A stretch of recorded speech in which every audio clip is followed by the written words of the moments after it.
अंधे राजा की व्याकुलता। धृतराष्ट्र अपने कक्ष में अकेले बैठे थे। संजय कई दिनों से बाहर गए हुए थे और किसी भी समय उनके लौटने की संभावना थी। राजा के मन में विचार चल रहा था कि पांडव उनके संदेश को किस तरह लेंगे।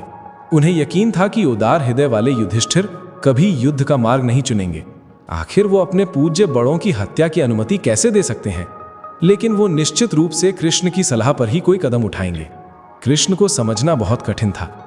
धृतराष्ट्र उनकी मंशा या इरादों का अंदाजा नहीं लगा पा रहे थे। कभी कभी वे निष्पक्ष लगते थे, कम से कम वे ऐसा कहते थे। फिर भी वे हमेशा पांडवों का ही पक्ष लेते दिखते थे। लेकिन दूसरी ओर उन्होंने अपनी सेना दुर्योधन को दे दी थी और स्वयं न लड़ने का वचन दिया था। ये सब समझना बहुत मुश्किल था। जब धृतराष्ट्र इसी सोच में डूबे थे, तभी एक संदेशवाहक ने कमरे में प्रवेश कर उन्हें बताया कि संजय वापस आ गए हैं। राजा ने आदेश दिया कि संजय को तुरंत भीतर लाया जाए। संजय हाथ जोड़कर कक्ष में आए और धृतराष्ट्र के सामने खड़े हो गए। उन्होंने कहा कि हे पृथ्वी के स्वामी, मैं संजय हूं, पांडवों से मिलकर लौटा हूं। युधिष्ठिर ने आपको प्रणाम भेजा है और आपका, आपके पुत्रों तथा पौत्रों का कुशल मंगल पूछा है। धृतराष्ट्र ने कहा कि संजय, तुम्हें आशीर्वाद है और तुम्हारा स्वागत है। मुझे बताओ कि अजात शत्रु युधिष्ठिर का समय कैसा बीत रहा है। क्या वो और उसके भाई सकुशल है? संजय ने उत्तर दिया कि पांडव सब ठीक है। युधिष्ठिर अपना वो राज्य वापस पाना चाहते हैं जो पहले उनका था। उनकी दृष्टि में धर्म धन कमाने से कहीं श्रेष्ठ है और यही सुख और आनंद का सार है। वो पुण्यात्मा जो केवल धर्म से प्रेरित हैं, फिर से अपनी प्रजा की रक्षा करना चाहते हैं, जैसा कि विधाता ने उनके लिए निर्धारित किया है। सचमुच मनुष्य ईश्वर की इच्छा के हाथों की कठपुतली है, अन्यथा पांडवों ने इतना कष्ट क्यों सहा होता। मेरा मानना है कि जब तक किसी शक्तिशाली व्यक्ति को स्थिति सुधारने का अवसर नहीं मिलता, तब तक उसके शत्रु फलते फूलते हैं। हे राजा, आपके कार्य अक्षम्य रूप से पापपूर्ण रहे हैं और जल्द ही आपको उनका फल मिलेगा। युधिष्ठिर जैसे सांप अपनी पुरानी केंचुल छोड़ देता है, वैसे ही सारे पापों को त्याग कर अब अन्य नायकों के बीच दैदीप्यमान हो रहे हैं। संजय के धृतराष्ट्र के साथ बहुत पुराने और करीबी संबंध थे, इसलिए वो खुलकर बात कर पा रहे थे। जब संजय ने बोलना जारी रखा तो राजा पीड़ा से सहर उठे। संजय ने कहा कि हे राजा, अपने मार्ग पर सावधानी से विचार करें, क्योंकि आपके इरादे आत्मघाती हैं। आपने पांडवों के साथ अपमानजनक व्यवहार किया है और आपको ना तो धर्म मिला और ना ही धन। दुष्टता और क्रूरता से भरे आपके कार्यों ने मनुष्यों के बीच आपको केवल शर्म और निंदा ही दिलाई है। कम पढ़े लिखे और नीच श्रेणी के लोगों से तो ऐसी हरकतों की उम्मीद की जा सकती है, लेकिन आपका जन्म भरत के वंश में हुआ है और आपको कई बुद्धिमान मंत्रियों ने सलाह दी है। आप स्वयं भी बुद्धिमान हैं और सही गलत का अंतर जानते हैं। फिर आप अपने कुल के विनाश का कारण बनने वाले कार्य क्यों कर रहे हैं? धृतराष्ट्र ने अपनी तर्जनी और अंगूठे से अपनी आंखों को दबाया। उन्हें असहनीय गर्मी महसूस हो रही थी, जबकि दो युवा दासियां चवर हिलाकर उन पर पंखा कर रही थी। उन्होंने अपना चोगा खोल दिया और ठंडे पानी का एक गिलास मंगवाया, लेकिन संजय शांत नहीं हुए। वह अपने स्वामी को खुद के विनाश की ओर बढ़ते हुए नहीं देख सकते थे। कूटनीति का समय बीत चुका था और आपदा सिर पर थी। यदि इसे टालने की कोई उम्मीद थी तो राजा को सच सुनते रहने और जल्दी कुछ करने की आवश्यकता थी। संजय ने आगे कहा कि निश्चित रूप से पांडवों को दैवीय शक्तियों की सहायता प्राप्त है, अन्यथा अर्जुन अपने नश्वर शरीर के साथ स्वर्ग कैसे जा पाते। केवल ईश्वर ही मनुष्यों को उनके कर्मों का फल देता है। यदि हम इस सत्य को नहीं पहचानते तो हमारे सारे प्रयास व्यर्थ हैं। केवल अपनी तृप्ति के लिए संघर्ष करके हमें दुख के अलावा कुछ नहीं मिलेगा। हे राजा, मैं वर्तमान स्थिति के लिए आपको दोषी मानता हूं। आपने ईश्वर के नियमों की अवहेलना की है। यदि आप अपने निर्णय नहीं बदलते हैं तो आप अनगिनत पुरुषों के संहार के लिए जिम्मेदार होंगे। अर्जुन कौरवों को वैसे ही नष्ट कर देंगे जैसे आग सूखे घास के ढेर को नष्ट कर देती है। अपने हठी पुत्र के प्रभाव में आकर आप सोचते हैं कि आपकी सफलता निश्चित है, इसीलिए आपने जुए के खेल को नहीं रोका। अब उस पागलपन का परिणाम देखिए। हे राजा, कमजोर होने के कारण आप इस विशाल साम्राज्य पर अपना अधिकार बरकरार नहीं रख पाएंगे, ठीक वैसे ही जैसे कोई मूर्ख अचानक मिले धन को नहीं संभाल पाता। काफी देर हो चुकी थी और संजय अपनी लंबी यात्रा से थके हुए थे। उन्होंने धृतराष्ट्र से विश्राम करने की अनुमति मांगी और कहा कि वो सुबह सभा में युधिष्ठिर का संदेश देने के लिए वापस आएंगे। राजा ने अपने सेवक को प्रेमपूर्ण शब्दों के साथ विदा किया। वो जानते थे कि संजय चाहे कितनी भी कड़वी बात कहें, उनके मन में राजा का हित ही है। संजय के जाने के बाद धृतराष्ट्र अकेले बैठ गए और उनका मन दर्दनाक विचारों से भर गया। सब कुछ उन्हीं पर निर्भर था।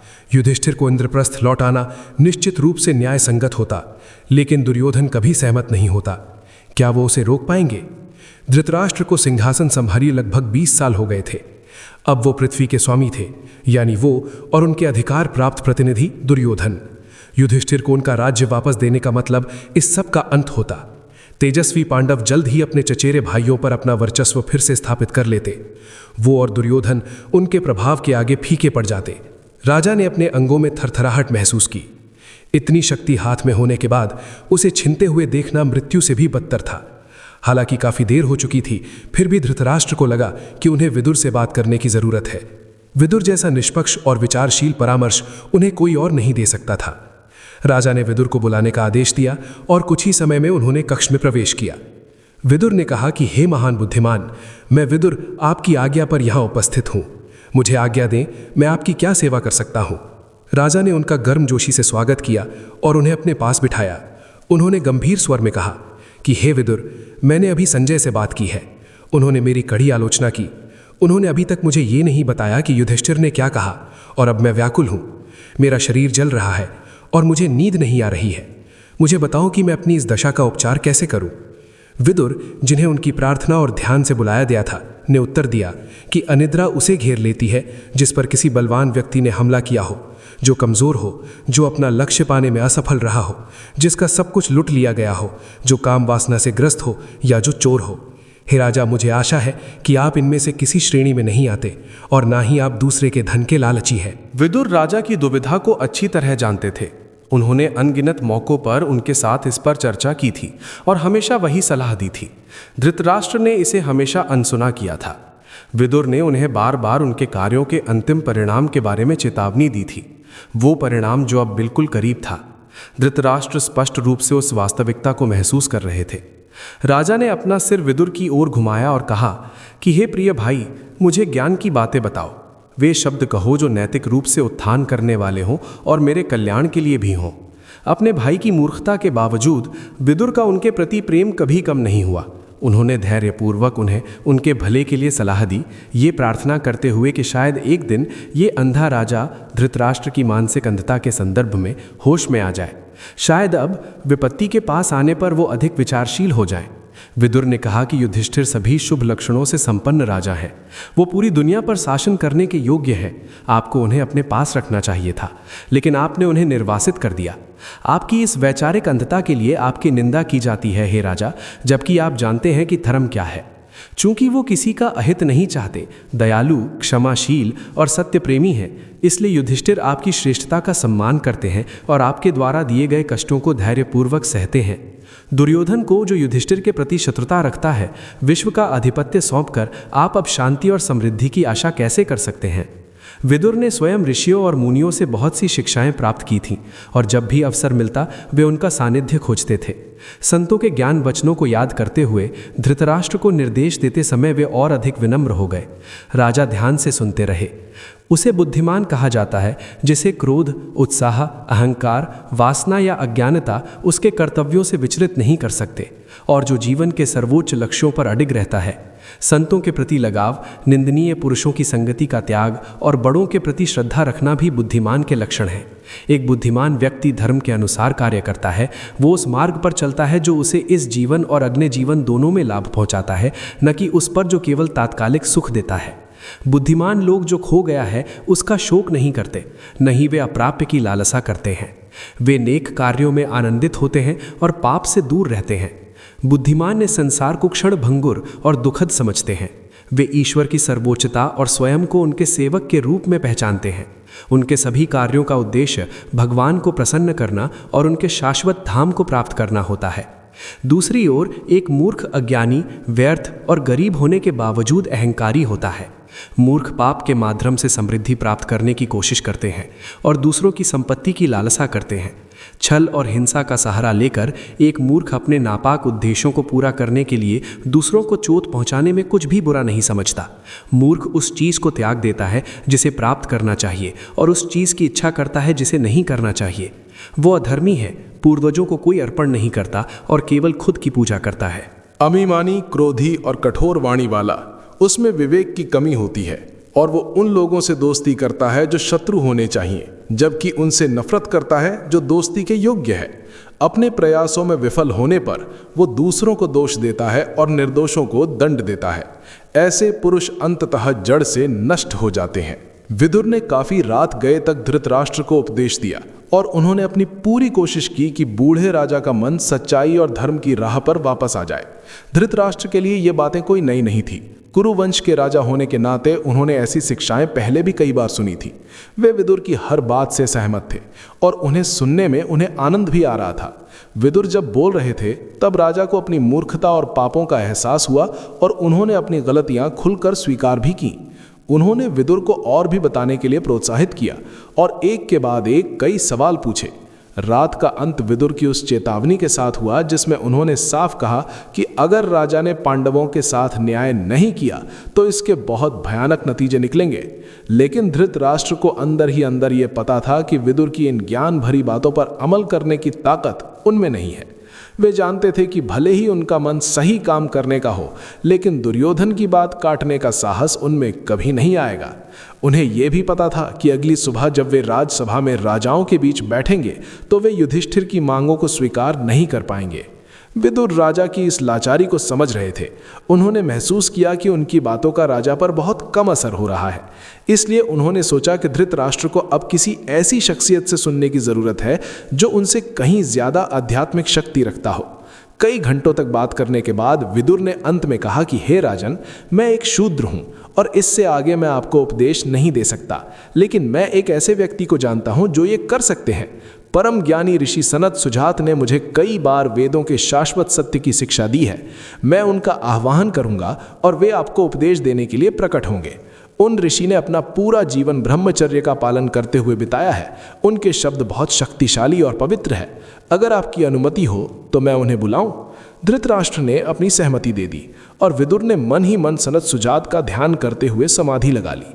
ऋषि ने अपनी दिव्य शक्ति से विदुर के विचारों को जान लिया और वे तुरंत वहां प्रकट हो गए। उनका शरीर दिव्य चमक से दमक रहा था और उनके हाथों में एक कमंडल और एक दंड था। विदुर ने विधि विधान से उनका स्वागत किया और उन्हें राजा के पास एक ऊंचे आसन पर बैठाया। जब ऋषि आराम से बैठ गए तब विदुर ने कहा कि हे स्वामी, राजा के मन में कुछ ऐसी शंकाएं हैं जिन्हें मैं दूर नहीं कर पा रहा हूं।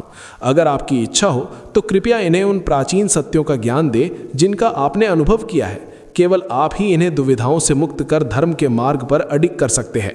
काले हिरन की खाल पहने और जटाधारी ऋषि ने अपने सहमति में सिर हिलाया।